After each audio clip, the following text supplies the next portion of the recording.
In a world that's just constantly buzzing, have you ever wondered how to find some real, genuine calm? How do you stay steady when everything around you feels like chaos? People have been searching for an answer to this for thousands of years. And it turns out one of the most powerful answers doesn't come from some new self-help book, but from an ancient text. And it uses an analogy that's so simple, so visual, you'll probably never forget it. So let's set the scene. We're going back thousands of years to the edge of this massive epic war. Our hero is a warrior named Arjuna, and he's one of the best. But right now, he's frozen. He looks across the battlefield and sees his own family, his cousins, his teachers, all ready to fight him. The pressure is just crushing, and he is completely overwhelmed. This isn't just some old story. It's a deeply human moment of total crisis. So Arjuna just turns to his guide and friend, Lord Krishna, and he lays it all out. He says his mind is completely puzzled, he feels weak, and he just doesn't know what his duty is anymore. He's lost, and he's begging for some clarity. You know that feeling of being mentally paralyzed by the sheer weight of a decision? That's something we can all relate to, right? Now, what's so fascinating is how Krishna responds. He doesn't just pat him on the back and say, "Don't worry, just go fight." No. He offers a diagnosis. He describes an ideal state of being, a goal for Arjuna to aim for. He introduces this concept of the Sthitaprajna, which basically means the person of steady wisdom. So what exactly is a Sthitaprajna? Well, the word itself literally means one whose intellect is stable. Think of it as a person who isn't getting tossed around by the waves of life. Of course, they experience joy and they experience sorrow, but their inner foundation, their mind, it stays solid, it stays balanced. It's the state of deep mental and emotional stability. And this is the cure Krishna proposes for Arjuna's panic.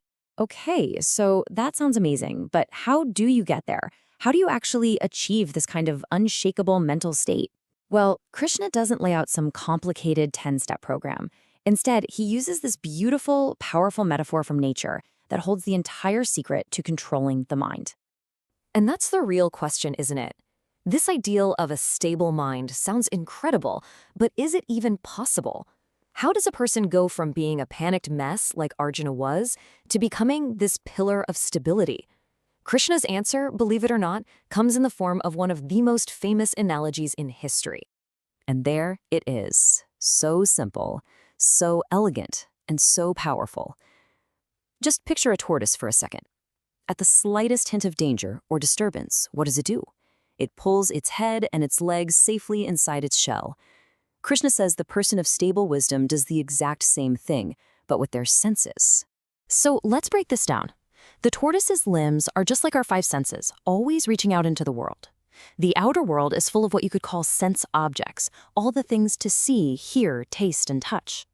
The shell, well, that's our disciplined mind. It's our safe inner space. And that act of pulling the limbs in, that's what's called Indriya Nigraha. The conscious, deliberate control over where we let our senses go. That's the key. When you consciously reduce that constant flood of sensory input, you lower the burden on your mind, and you allow it to find its own natural, stable center. But here's the thing.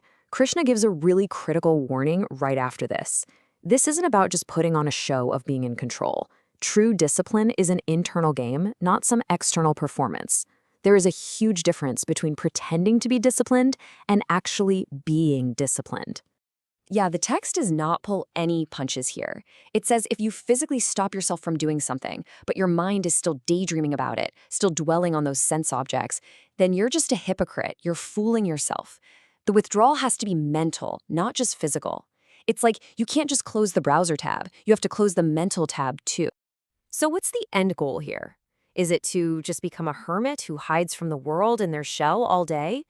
Absolutely not. The point isn't to escape the world. The point is to be able to engage with the world more effectively, but from a place of inner peace. This clears up a really common misunderstanding. The purpose of withdrawing the senses isn't to stop doing things or to become totally passive. No, the goal is something way more sophisticated. To be able to act, to do what you need to do, but without being emotionally chained to the outcome. And this is really the grand finale of the whole idea. Krishna tells Arjuna to act, to do his duty, but to do it without attachment. This is the real freedom of the Sthitaprajna. By mastering this tortoise technique, by learning to control where your mind and senses wander, you gain this incredible ability to act purposefully and powerfully in the world without getting totally wiped out by the fear of failure or carried away by the hope of success. You just do what needs to be done. So this brings this ancient wisdom right into our lives today, doesn't it? The battlefield looks different now, but the war for our attention, for our senses, is more intense than ever. We're constantly being pulled outwards by notifications, endless social media feeds, and breaking news.